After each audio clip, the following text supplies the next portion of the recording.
Welcome to our channel. Today we how to back up with Google Tag Manager UI Preview Container Exports, complete guide step by step clearly.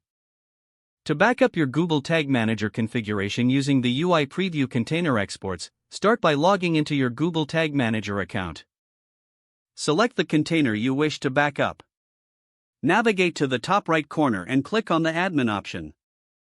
In the Admin section, look for the Container column. Click on the Export option within that column. A pop-up window will appear, allowing you to select the desired format for your export. Choose the JSON format for a comprehensive backup of your container. Click the Download button to save the export file to your computer. Once downloaded, check the location of the file to ensure it has been saved correctly. Now, navigate back to your Google Tag Manager workspace. If you wish to preview the container before making changes, click on the Preview button. This will open a new tab with the preview mode activated.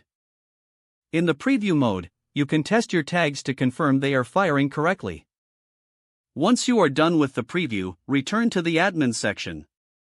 If you decide to import an earlier version or make changes, click on Import Container.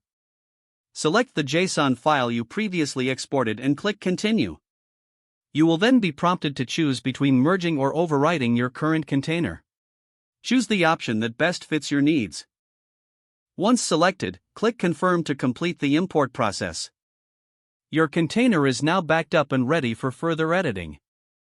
This process ensures that you always have a version of your configuration saved for future reference. Remember to regularly back up your container to avoid potential data loss.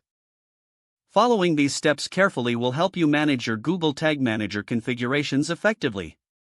If the page does not load, refresh the browser or try again in a private or incognito window. Make sure you are using the correct email address, then retype it carefully to avoid small typos. If your password is not accepted, use the Reset option and create a new strong password you can remember. Check your spam folder for verification or security emails, then complete any requested confirmation steps. Enable two-factor authentication if available to improve account security and reduce unauthorized access risk. After signing in, review your profile details so your contact information and settings are accurate and current. If you see an error message, note it down and try again after restarting your device and internet connection. Don't forget to like this video and subscribe to our channel for more step-by-step tech guides.